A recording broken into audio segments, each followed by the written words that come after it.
Baik, Assalamualaikum warahmatullahi wabarakatuh.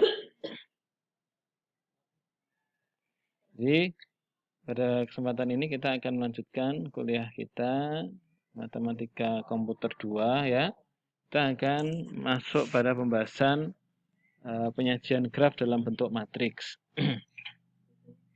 Nah, teori graf itu kan matematika terapan ya. Jadi pada akhirnya itu nanti kita bisa menyelesaikan permasalahan-permasalahan terkait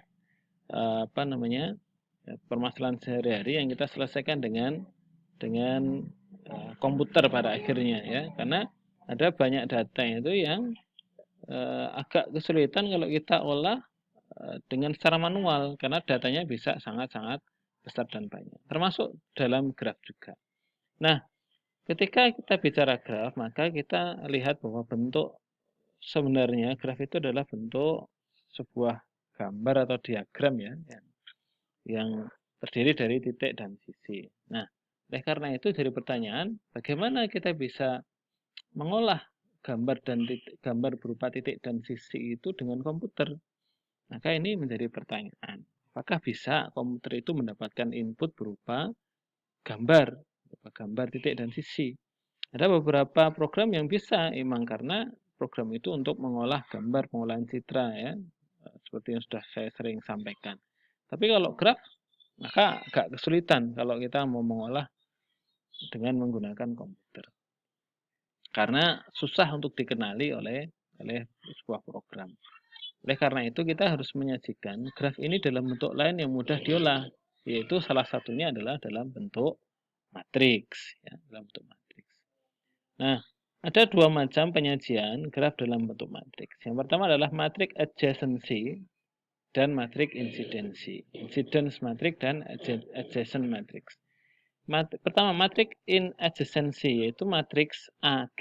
Jadi kalau kita punya graf G terdiri dari N titik dan M sisi, ya, matriks adjacency-nya itu kita melihat dari sisinya saja, ya, dari titik, sorry. Jadi matriks adjacency berdasarkan keterhubungan titik-titik. Maka matriks AG ini adalah matriks berukuran N kali N, matriks square ya.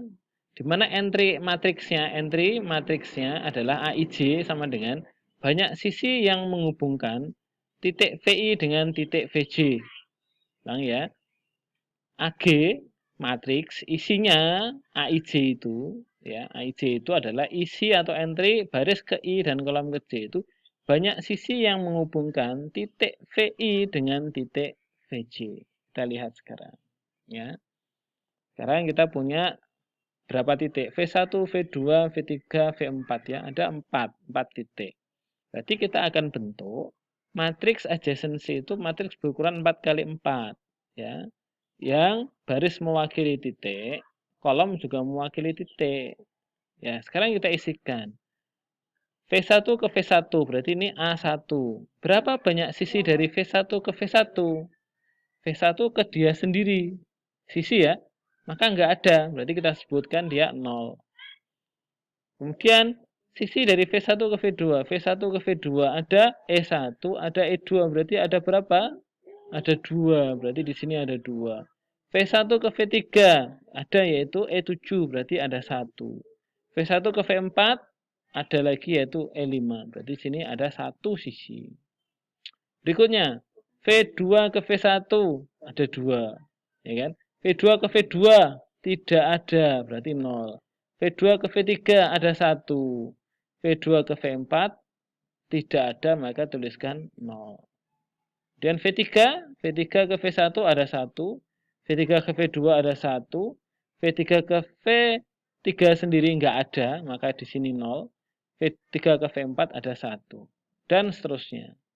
Sehingga matriks adjacency nanti dia matriksnya akan simetrik ya, simetris ya, diagonal.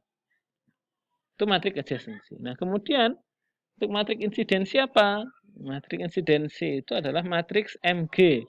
Ya, berukuran N kali M dengan entry matriks MIJ adalah berapa kali titik VI berinsiden dengan sisi EJ. Atau berapa kali VI menjadi ujung dari sisi EJ. Jadi ini kita melihatnya dua dari dua ini ya, dari dua hal, yaitu dari titik dan sisinya. Maka matriksnya nanti berukuran n banyak titik dan m banyak sisi. Nanti baris mewakili titik dan kolom mewakili sisi. Nah, kita lihat di contoh di sini. Nah, untuk baris ini diwakili oleh titik V1 sampai V4. Kemudian untuk kolom diwakili oleh sisi E1 sampai E7 ya. Sekarang kita coba cek V1 ke E1, V1 dan E1 hubungannya sekarang. Berapa kali V1 jadi ujung E1? Maka 1 kali. V1 ujung E2 1 kali. V1 ujung E3 tidak. V1 ujung E4 tidak. V1 ujung E5 1 kali, ya kan?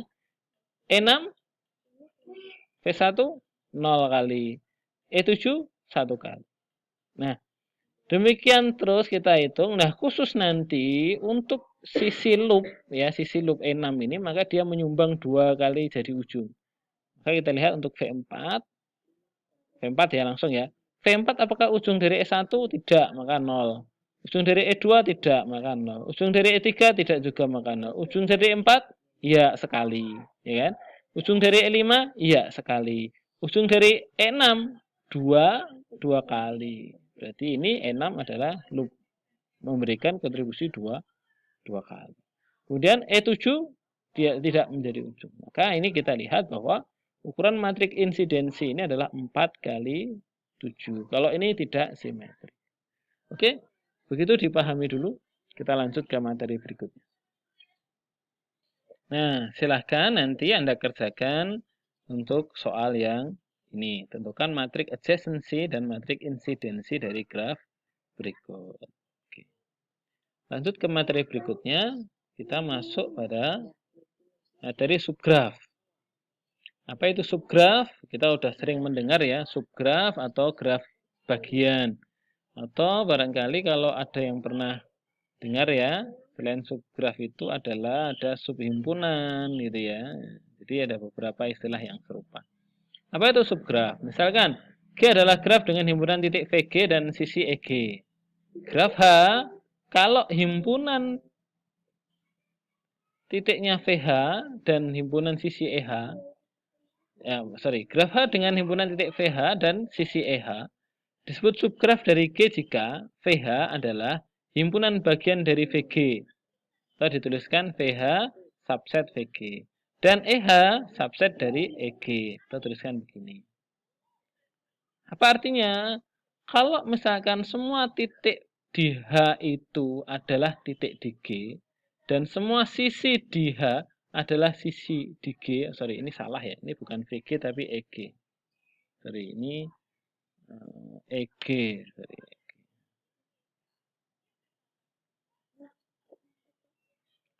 Jadi semua titik di H itu juga titik di G, dan semua titik di H, semua sisi di H itu juga sisi di G, maka kita sebut H adalah subgraf dari G. Sebaliknya, G disebut supergraf dari H.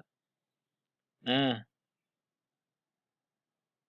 sebuah subgraf dari G disebut merentang ya. Oke, itu nanti aja. Oke, kita lihat contohnya ya. Lihat contohnya.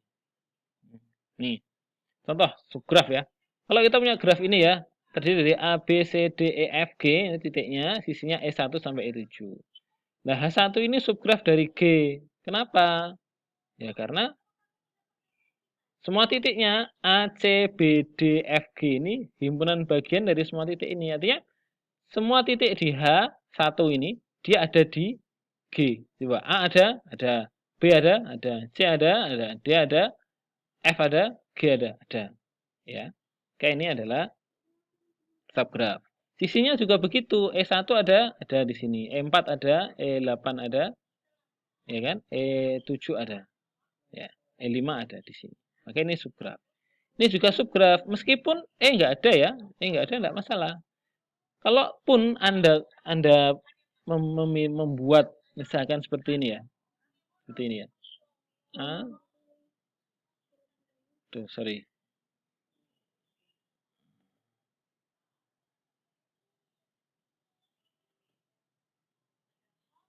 Ya, misalkan begini, ini ada begini, dia termasuk subgraf enggak? Gini aja. Ini A, ini B. Ini tak kasih ini. Titiknya biar jelas. Titiknya. Titik ya. Nah, ini titik.